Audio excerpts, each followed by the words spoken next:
Флешмоб в окупаційному суді. Бранці Залуштинської групи у так званій справі про тероризм вимагали зупинити конвеєр фальсифікацій карних справ. Аркуші з написом кримсько-татарською мовою підняли до початку чергового судилища у Південному окружному суді російського Ростова-на-Дону. Окупаційний судовий пристав вимагав прибрати саморобні плакати.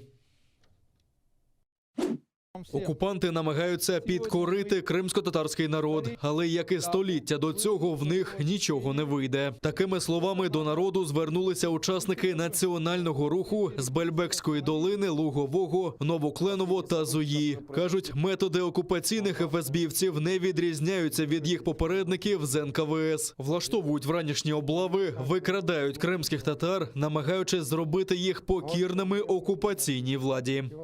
7 лет уже продолжается бесчинство, врываются. Это метод НКВД, мы его по рассказам родителей знаем. 4 утра, холод, ветер, маленькие дети, старики больные. Не обращая внимания на это, врываются, увозят в неизвестном направлении, потом ищем мы их, находим. Очень много не нашли до сих пор. И власти молчат, хотя ясно видно, как их забирали, того же Эрвина Ибрагимова. Их методика не изменилась, начиная с времен Екатерины, кончая 1944 годом, когда наш народ объявили предателем Родины и всех выслали. После этого, когда мы вернулись на свою родину, Меджлис сделали экстремистами, мусульман, которые соблюдают, сделали террористами. И по сегодняшний день уже даже не брезгуют женщинами, уже начали женщин забирать. Bizim milletimiz öyle bir millet ki onu bir vakitte yok etip olamazlar, hem yok etip olamazlar. Çünkü biz en ağır zamanlarda 44. yılı bizlerini Kırım'dan çıkargan vakitte bizleri yok oldu da bellediler. Ama biz yine saçılgan urluk dayın osip çıkıp gülleyip büyükleşip yine vatanga kaytıp geldik. Mana vatanda kaytak.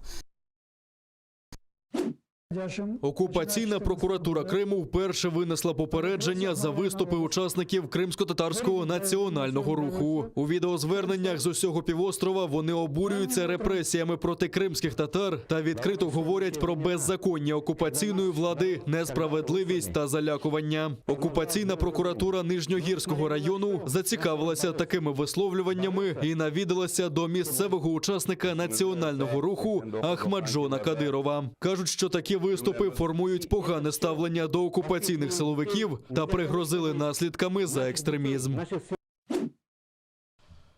В Україні найвищий добовий показник смертності від COVID-19. Внаслідок хвороби померли 333 людини. Зареєстровано 11 476 нових випадків. Ще 8044 людини одужали минулої доби. Кількість нових пацієнтів порівняно з минулим тижнем виросла майже на третину, каже міністр охорони здоров'я Максим Степанов. Зростає і кількість госпіталізацій. Причиною в МОЗі називають поширення так званого британського штаму коронавірусу.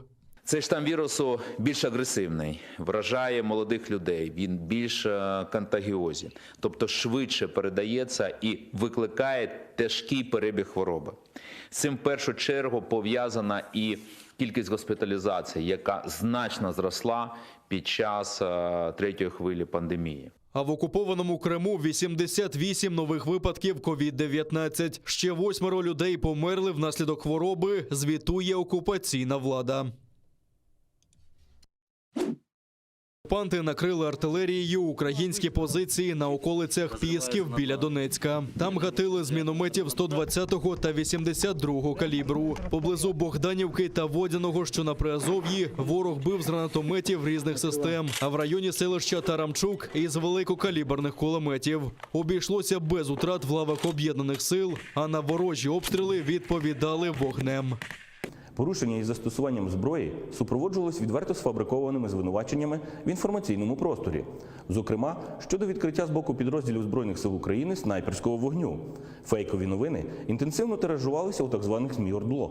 Українська сторона і надалі продовжує фіксувати здійснення збройними формуваннями Російської Федерації робіт з облаштування та розширення існуючих і створення нових фортифікаційних позицій поблизу Водяного, що на тимчасово окупованій території Донецької області.